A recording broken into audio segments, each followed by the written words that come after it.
Ambassador Li Wu-jin sat in the cold metal chair and watched the other aliens argue about humans, like they were not even in the room. The Galactic Council chamber was huge and round with seats going up in circles like a giant bowl. Each species had their own section with special chairs made for their different bodies. The humans sat in the smallest section near the bottom. Counselor Vethrain stood on his long, thin legs and waved his 4 arms as he spoke. His voice was high and sharp, like broken glass. The human species wants to build more colonies on the outer rim worlds, but they have only been with us for 50 years. Other species have waited hundreds of years for such rights. Li Wu-jin kept his face calm, but his hands were tight fists under the table. Captain Park So-young sat next to him with her military uniform perfect and straight. She did not move, but her eyes watched every alien in the room like she was counting enemies. Director Kim Tae-ho leaned forward and spoke in his quiet voice. "We have followed every rule and law the Council has made. Our colonies are peaceful, and we trade fairly with all species. Why should we be treated differently?" General Mordak from the Catherian Empire laughed loud and mean. His thick gray skin had scars from many battles, and his red eyes glowed in the dim light. Humans think they are special because they build fast and learn quick. But you are still babies in space. You need to learn patience. Li Wu-jin stood up slowly. The chamber got quiet because humans did not speak much in these meetings. They usually just listened and took notes and tried to follow the rules that other species made for them. "We have been patient for 50 years, Li Wu-jin said in his calm voice. "We have waited while our outer colonies get attacked by pirates, and you do nothing. We have waited while other species get the mining rights we asked for first. We have waited while you make laws that only affect humans." Counselor Vethrain made a sound like a snake hissing. "The human colonies are attacked because humans do not know how to defend themselves properly. If you were stronger, the pirates would not bother you." Captain Park So-young's face got red, but she did not speak. She knew that human military was actually very good, but the Council never let them use their full strength. They always had to ask permission and follow rules that made no sense. "Last month, the Dreeken pirates destroyed our mining station on Kepler 7, Li Wu-jin continued.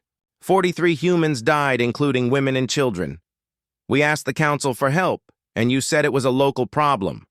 But when the same pirates attacked one Altarian ship, you sent 5 battle fleets to hunt them down."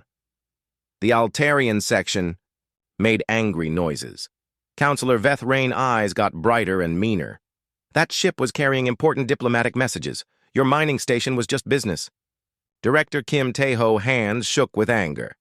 "Human lives are not just business. Every person who died had families and dreams and futures. Humans breed too fast anyway," General Mordak said with another cruel laugh. "Losing a few makes room for more." The human section got very quiet and very still. Even the air seemed to stop moving.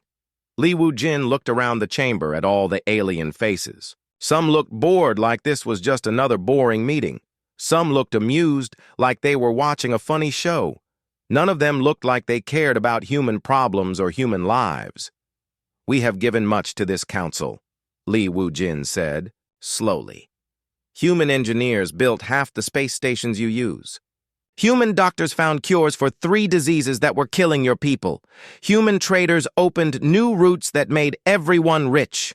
Human diplomats stopped 2 wars before they could start, but you still treat us like we are nothing, Counselor." Vethrain waved his arms like he was brushing away flies. Yes, humans are useful workers, good with tools and fixing things. But this council makes decisions based on wisdom and experience, not on how well someone can build machines. Today, you voted to limit human colony ships to 10 per year while other species have no limits at all, Li Wu-jin continued. You voted to make humans pay extra taxes for using the jump gates our engineers helped design. You voted to forbid human military ships from entering the inner systems even when we are invited by other species. These are good decisions made. For good reasons, Vethrain said. Humans expand too fast and make other species nervous. You need to learn to grow slowly like civilized beings. Li Wu-jin looked at Captain Park So-young, and she gave him a tiny nod. He looked at director Kim Tae-ho and saw the same anger in his eyes that burned in every human heart. They had talked about this moment many times in private meetings. They had hoped it would never come, but they had prepared for it anyway. The Terran Federation withdraws from the Galactic Council effective immediately, Li Wu-jin said in a clear, strong voice that carried to every corner of the huge chamber. We will no longer participate in votes that we cannot win. We will no longer follow laws made by people who do not respect us. We will handle our own affairs from now on. The chamber exploded with noise. Aliens stood up and shouted in dozens of different languages. Some sounded angry, and some sounded surprised, and some sounded scared. But Li Wu-jin did not listen to any of them. He picked up his papers and put them in his bag. Captain Park So-young stood up and smoothed her uniform. Director Kim Tae-ho closed his computer and gathered his files. All around the human section, other diplomats and staff members were doing the same thing. You cannot just leave, Counselor Vethrain shouted over the noise. There are procedures and forms and committees that must approve such decisions. Li Wu-jin turned back one last time. His face was calm, but his eyes were like cold steel. We followed your procedures for 50 years and got nothing but disrespect. We are done with procedures. The humans walked out together in perfect order. Their footsteps echoed in the suddenly quiet chamber as every alien watched them go. Captain. Park So-young was the last one through the door, and she did not look back once.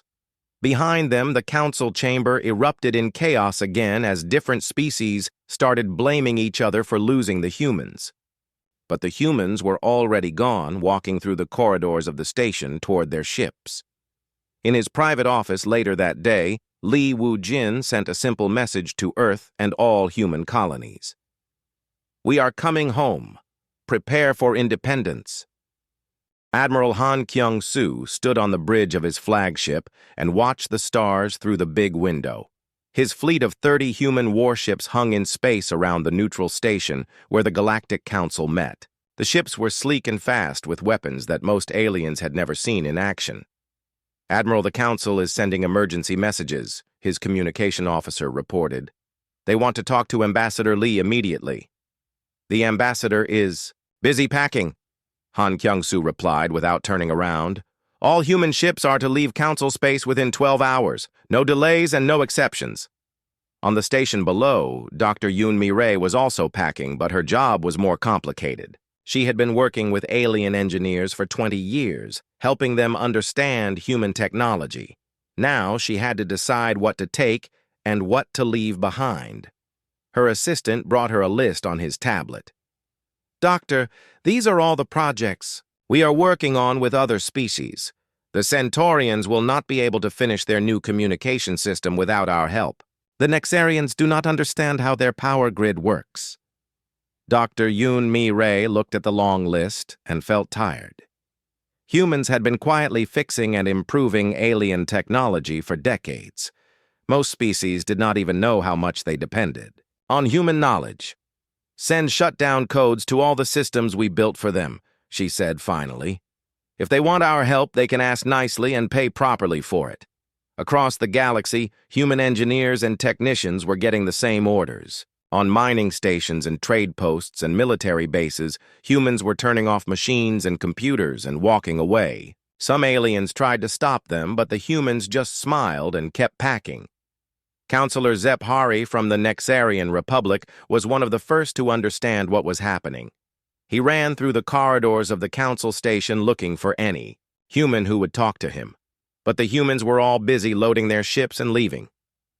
Please, you must reconsider, he said to Captain Park So-young as she supervised the loading of military equipment. This affects more than just the council. There are trade agreements and defense treaties and scientific projects. Captain Park So-young looked at him with cold eyes. Those agreements were made when we thought we were partners. Now we know we We're just useful tools. Tools can be put away when they are not needed anymore. The first real problems started 6 hours after the humans announced their withdrawal. The main communication network that connected all Council worlds started having problems. Error messages appeared on screens and important calls got cut off in the middle. The alien technicians tried to fix it, but they did not understand the human-designed systems well enough.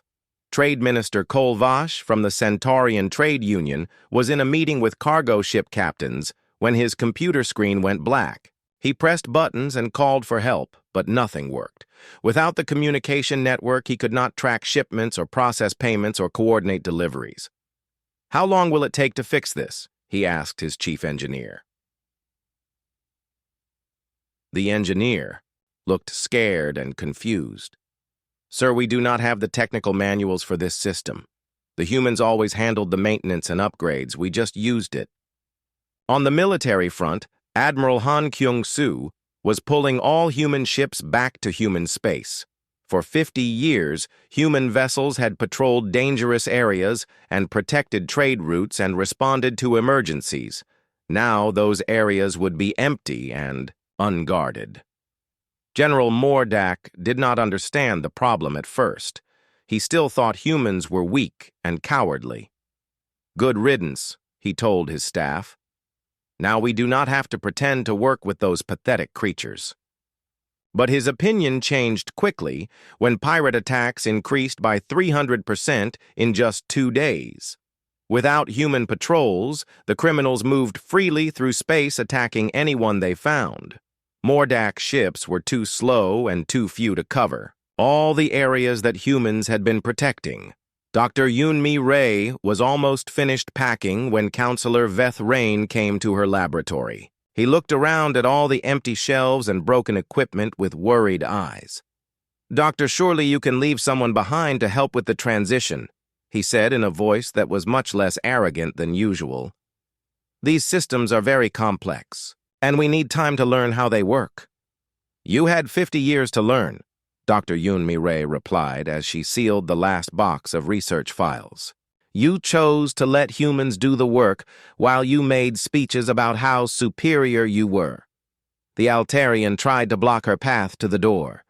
"You cannot just abandon everything. Think of all the good work we have done together." Dr. Yoon-mi Ray stopped and looked at him. "Name one project where humans got equal credit for their contributions. Name one research paper where a human was listed as the lead scientist, even when we did most of the work. Name one time when human ideas were accepted without being changed by alien committees." Veth Rain could not answer because there were no such examples. Humans had always been the assistants and helpers and tool users, while aliens took the glory and the recognition.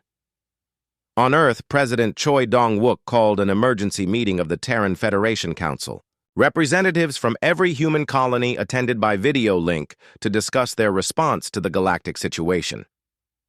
"The aliens are already starting to panic," reported Director Kim Tae-ho, who had returned from the council station. "Their communication networks are failing and their trade routes are becoming dangerous.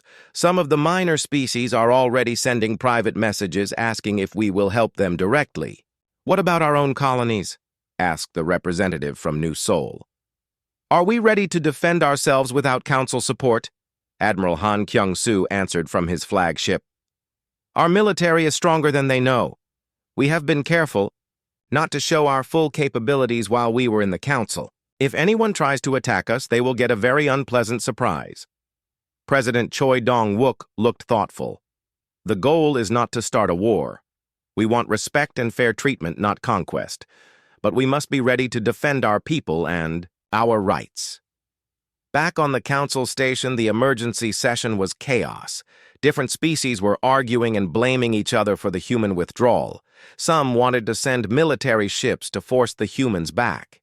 Others wanted to negotiate and offer compromises. Counselor Zephari tried to speak reason. "We must understand that humans were not just members of our council. They were the foundation that held many of our systems together. Without them, we face serious problems. Humans are replaceable, General Mordak insisted. My engineers can learn their technology, and my ships can patrol their routes. But even as he spoke, another pirate attack was reported in the Outer Rim. Catherian cargo ships were being destroyed and their crews killed because Mordak's ships could not respond fast enough to the emergency calls. The first diplomatic crisis came when the Vegan Trade Collective accused the Rigel Consortium of stealing their cargo routes. For decades, human mediators had handled such disputes with quiet efficiency. Now, there was no one to negotiate between the angry species, and both sides were preparing for military action. Captain Bae Jun-ho was flying his cargo ship through the border zone when he received warnings about the brewing conflict. His ship was human-built and carried human identification, but he was careful to stay in neutral space. He watched alien warships moving into position and shook his head sadly. "Idiots," he muttered to his crew. "They are going to tear each other apart over shipping routes that humans could have settled with a simple meeting." The human withdrawal was only 2 days old, but already the galaxy was starting to crack apart. Systems were failing, trade was slowing, and conflicts were emerging everywhere. The careful balance that humans had maintained through quiet competence and steady work was breaking down. And the worst part for the Council was that they were only beginning to understand how much they had lost. 3 months had passed since the humans left the Galactic Council, and the galaxy was falling apart. President Choi Dong-wook stood in his office on Earth, looking at reports from across human space. Every day brought news of more problems in alien territory and more requests for human help. "The Catherian Empire is having food shortages," his aide reported. Their agricultural systems depended on human-designed atmospheric processors. Without maintenance, the machines are breaking. "Down." President Choi Dong-wook nodded but did not look surprised. "What about military situations?" "General Mordak lost 3 more cargo convoys yesterday. The pirates know his patrol patterns and avoid his slow ships easily. He is asking through back channels if we will sell him human-built interceptors. At full market price plus a 50% surcharge for previous insults," the president replied. "If he wants our help, he can pay properly for it." On the far edge of Catherian space, a disaster was about to happen that would shock the entire galaxy. The asteroid monitoring system around the Catherian homeworld had been built by human engineers 15 years ago. It watched for dangerous rocks that might threaten the planet and gave early warnings when action was needed, but the system had not been properly maintained since the humans left. Warning sensors were failing, and the central computer had software problems that alien technicians could not fix. When a massive asteroid cluster changed course due to a nearby star gravitational pull, the broken system did not detect the danger in time. Commander Lim Hee-jin was leading a rescue mission to evacuate human civilians from a research station in Altarian space when she heard the news. Her ship's sensors picked up the emergency broadcasts from the Catherian homeworld as millions of aliens tried to escape the incoming asteroid field. "Captain, should we offer assistance?" her communications officer asked. Lim Hee-jin watched the chaos on her screens. Catherian ships were crashing into each other as they tried to evacuate too many people too quickly. Their emergency coordination was terrible without human logistical support. "We are here to protect human lives," she said finally. "If any humans are on that planet, we will help them. The aliens made their choice when they threw us out of the Council." The Catherian disaster was broadcast across the galaxy, and everyone could see how badly the proud empire handled the crisis. Ships collided. In orbit, civilian transports ran out of fuel in space, and the government could not coordinate relief efforts.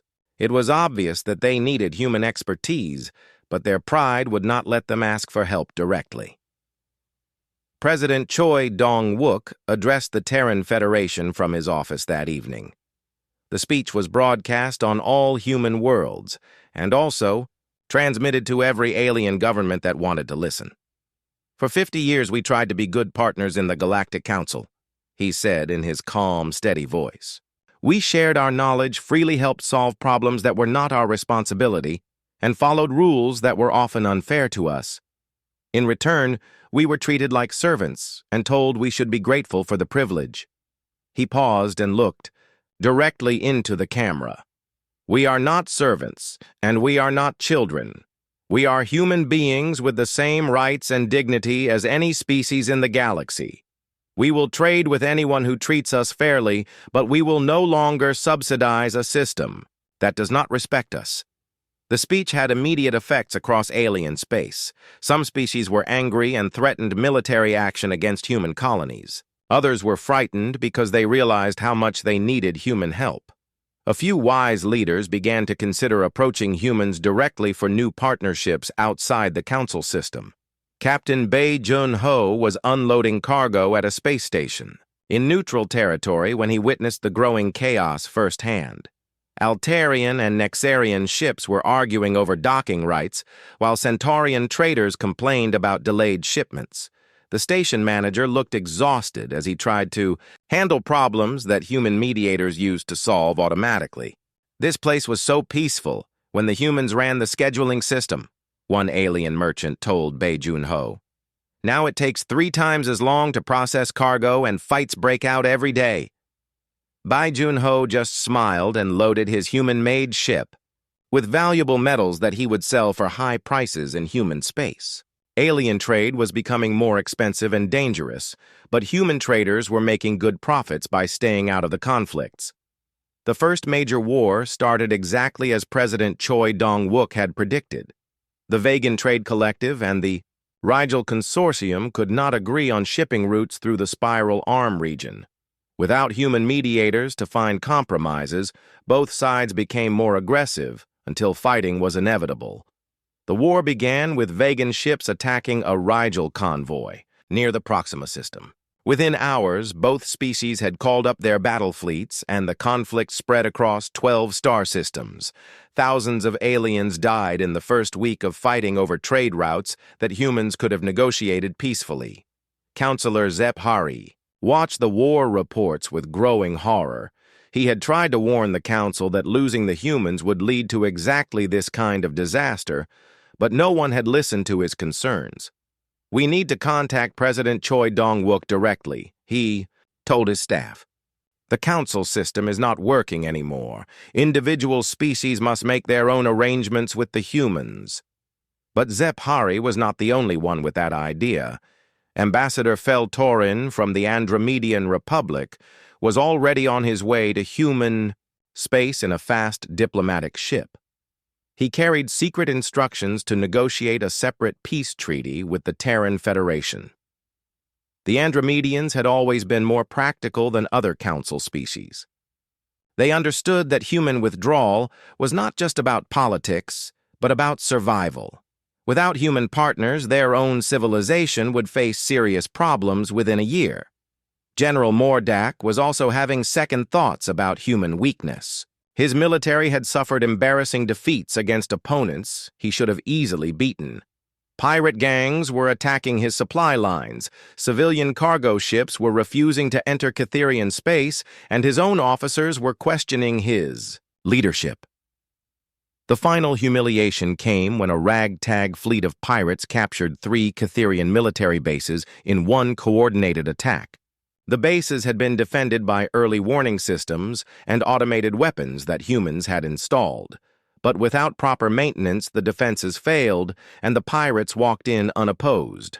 Mordak called an emergency meeting of his senior staff. "How many human technical experts do we need to fix our defense systems?" he asked through gritted teeth. "At least 50, sir," his chief engineer replied. "And they will want full access to our military installations plus complete authority over the technical staff." The idea of human experts having authority over Catherian warriors made Mordak sick with rage. But his pride was less important than the survival of his empire. Engineer Oh Jae-min had worked for the council for 12 years before the human withdrawal. Now he was back on Earth, helping to design defenses for human colonies. He often thought about the alien friends he had left behind and wondered how they were managing without human technical support. The answer came in desperate messages that arrived daily at human communication centers. Alien governments were begging for help with everything from broken computers to failing life support systems. The messages were routed to President Choi Dong-wook's office, where they were carefully reviewed and usually ignored. They still do not understand, O. Jamin told his supervisor. They want us to fix their problems, but they do not want to admit they need us. They ask for technical assistance, not partnership. The supervisor smiled grimly. Let them learn the hard way. When they are ready to treat us as equals, we will be ready to talk. As the months passed, more species began to approach human governments directly. They bypassed the Galactic Council entirely and made private deals for human expertise and protection. These species prospered, while Council loyalists struggled with growing problems. The galaxy was dividing into two groups. Those who worked with humans as partners were stable and successful. Those who still believed in alien superiority were falling into chaos and conflict. The old order was crumbling, and everyone could see that the humans held the key to the new one. 6 months after the human withdrawal, Secretary Kong Soo-bin received a secret message that changed everything. She was working late in her office at the Terran Federation headquarters when the encrypted communication arrived from an unexpected source. Ambassador Fel-Torin from the Andromedian Republic was requesting an urgent private meeting. His message was brief but desperate. The situation in Council space has become critical. We need human partnership to survive.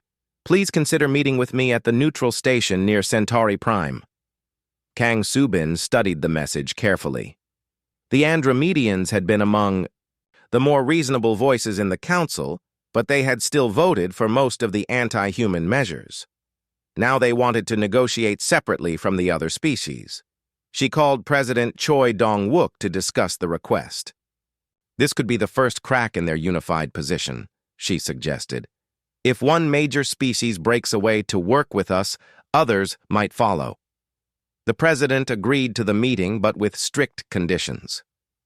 We negotiate as equals or not at all. No more of this advisory role nonsense where we do the work and they take the credit. Meanwhile, the galactic situation was getting worse every day. Engineer O. Jamin had been monitoring alien communication networks, and the reports were shocking. The Catherian Empire has lost control of 8 star systems, he told his team. General Mordak military cannot handle the pirate attacks without our logistical support. The pirates were not just random criminals anymore. They had organized into large fleets and were taking over entire regions of space. Without human patrol ships and early warning systems, the regular militaries could not respond fast enough to stop them. But the most serious crisis was developing in the core systems where the Council had its headquarters. The massive space station that served as the galactic capital was having power failures because human-designed reactors were breaking down without proper maintenance. Counselor Zep Hari was working by emergency lighting when he made a decision that would have seemed impossible. A year earlier, he sent a direct message to human space bypassing all Council procedures and protocols. We were wrong, his message said simply. The Nexarian Republic formally requests a private meeting to discuss new partnerships with the Terran Federation. We are prepared to recognize full human equality and pay fair compensation for your assistance. The message arrived at the same time as reports of the largest disaster yet.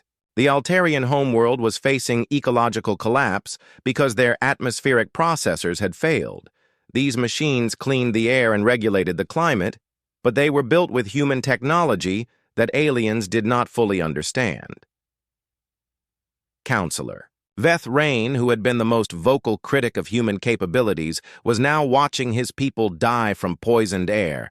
His pride had cost thousands of lives, and more were dying every day. But he still could not bring himself to ask humans for help directly. General Mordak faced his own humiliation when pirates captured his flagship during what should have been a routine patrol. The ship weapon systems failed at the crucial moment. Because human-designed targeting computers had not been updated in months, Mordak himself escaped in a life pod, but his reputation was destroyed. Captain Ryu Jun-gi was commanding a human patrol ship near the border when he received intelligence that shocked the entire Federation leadership. Ambassador Fel Torin had discovered that several council species were planning a coordinated attack on human colonies. They believe they can force us back into submission if they threaten our civilians, Fel Torin warned in his secret message. The attack is planned for next month, targeting your outer rim settlements. Fleet Admiral Nam Yun Seo immediately began preparing human defenses. She had been waiting for this moment, knowing that some aliens would eventually try to use force instead of negotiation. Human military technology was far more advanced than most species realized because they had been careful to hide their true capabilities during the Council years. "Let them come," she told her staff officers. "It is time to show the galaxy what human military science can really accomplish." President Choi Dong-wook called an emergency session of the Federation Council to discuss the threat. Representatives from every human world attended the meeting to coordinate their response. "We are not looking for war," the president said firmly, "but we will defend ourselves and our people against any aggression. Our military commanders have full authority to use whatever force is necessary." Diplomat Shin Da-eun was chosen to handle negotiations with the species that wanted peaceful relations. She would meet with Ambassador Fel Torin and Councillor Zep Hari separately to explore new partnership arrangements outside the council system. Her instructions were clear. "We will work with any species that treats us as equals and pays fair prices for our services. But we will never again accept junior status or allow others to make decisions for us." The first secret meeting took place on a small research station in neutral space. Ambassador Fel Torin arrived with a small delegation and no escort ships to show that his intentions were peaceful. "My government realizes that we made serious mistakes," he admitted to Shin Da-eun. "We allowed fear and jealousy to override practical wisdom. The Andromedian Republic wants to establish a new relationship based on mutual respect and shared benefits." Shin Da-eun listened carefully, but her expression remained neutral. "What exactly are you offering, and what do you want in return?" "We want human technical assistance to repair our infrastructure and human military cooperation to protect our trade routes," Fel Torin replied. "In exchange, we offer full partnership status, guaranteed representation in our government councils, and 50% of all profits from joint ventures." It was exactly the kind of arrangement that humans had wanted from the Galactic Council, but had never been offered. Shin Da-eun promised to present the proposal to her government, but she could not make any commitments without approval from Earth. Meanwhile, the Council species that were planning military action were having their own problems. Without human intelligence networks, they did not know that their plans had been discovered. They also underestimated human military capabilities because they had never seen humans fight at full strength.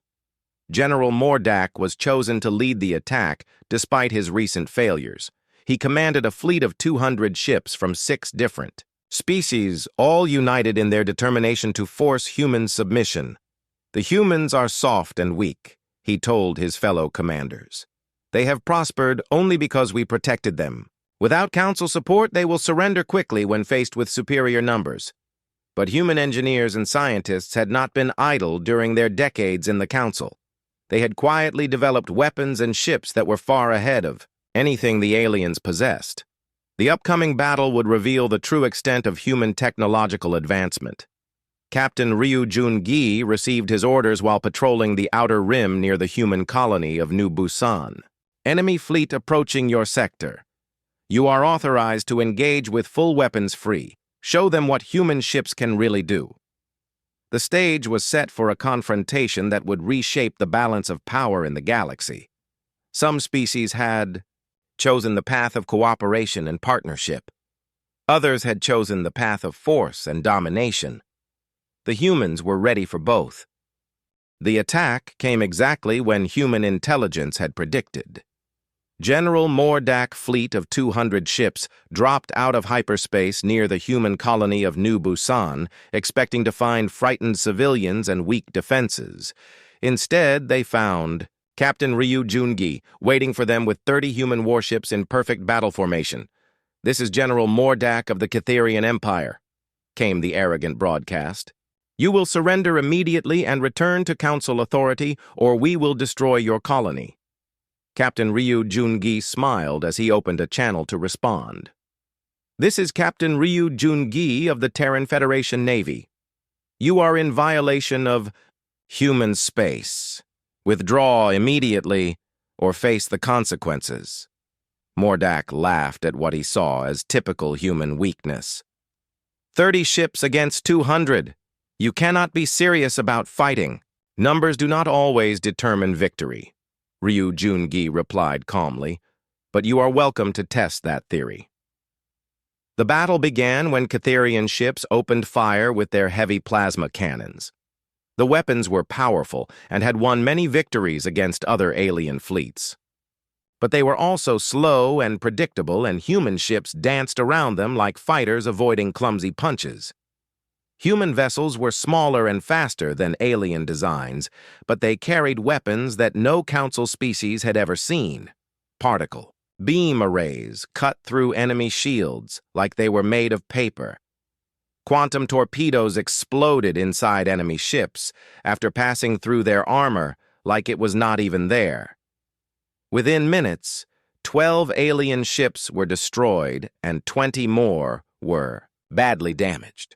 The survivors tried to retreat, but human ships were too fast and their weapons had too much range.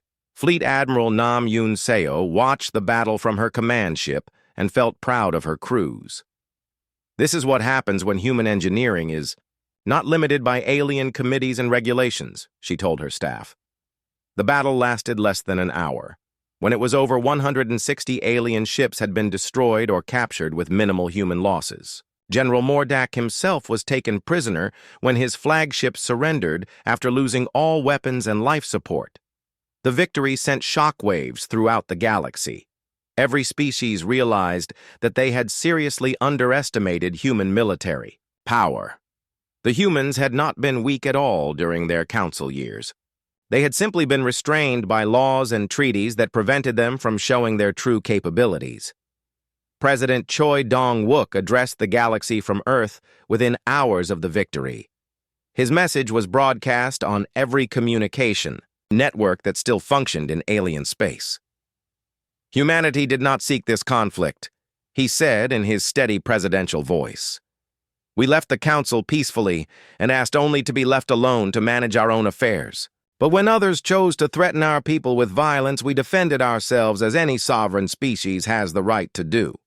He paused to let that message sink in across 100 worlds. "Some have learned that cooperation brings mutual benefit. Others have learned that aggression brings swift defeat. We hope the remaining species will choose their path wisely." The speech had immediate effects throughout alien space.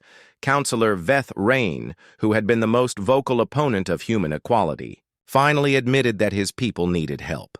The Altarian homeworld was still dying from atmospheric poisoning, and only human technology could save it. His message to Earth was humble and desperate. "The Altarian Republic formally requests emergency assistance to repair our environmental systems. We are prepared to accept any terms the Terran Federation considers fair." But Veth Rain was not the only one. Messages poured in from dozens of species, all asking for human help, and all offering much better terms than they had ever considered. During the council years, diplomat Shin Do-yoon found herself busier than she had ever been. Every day brought new requests for meetings and new offers of partnership. The species that had been reasonable during the withdrawal were given priority, while those that had been hostile were made to wait. "The Nexarian Republic is offering us 25% ownership of their mining operations in exchange for technical support," she reported to President Choi Dong-wook. "The Andromedian Republic wants a full military alliance with shared command structure." The president nodded thoughtfully. "Accept both offers, but make sure they understand this is a partnership between equals. We will not accept advisory roles or junior status ever again." Engineer Oh Jae-min was assigned to lead the effort to save the Altarian homeworld. It was a massive technical challenge that would require rebuilding the entire atmospheric processing network. But it was also an opportunity to demonstrate human capabilities on a scale that would impress the entire galaxy. "We can fix their air in 6 months," he told the rescue team. "But we do it our way with our equipment and our methods. No interference from Altarian committees or bureaucrats." The work began immediately with human ships arriving at the dying planet, loaded with advanced machinery and expert technicians. Altarian officials watched in amazement as humans accomplished in days what their own people had failed to do in months.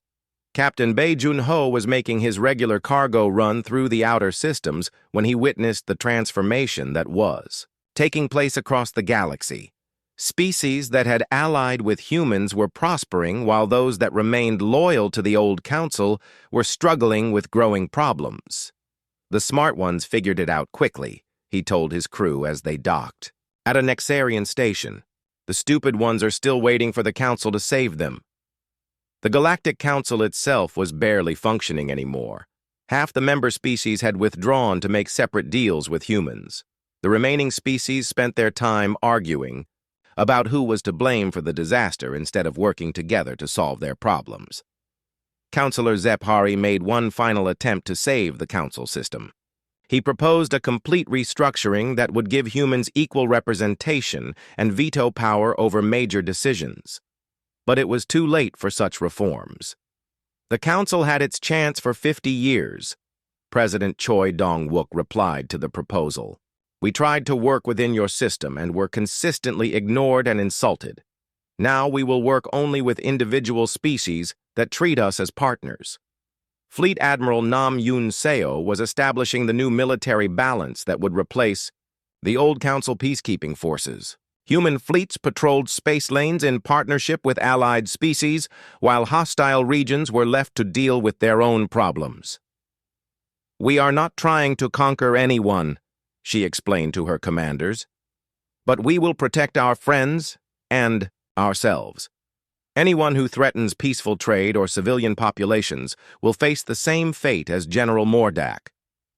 The former Kitherian general was being held on Earth as a war criminal. His trial was broadcast throughout the galaxy as a warning to other species that might consider using force against human interests. Captain Ryu Jun-gi had become a hero throughout human space for his victory at New Busan. But he was more interested in the future than in past glory. "This battle changed everything," he told reporters. "Before today, other species saw us as useful servants. Now they know we are equals who must be respected."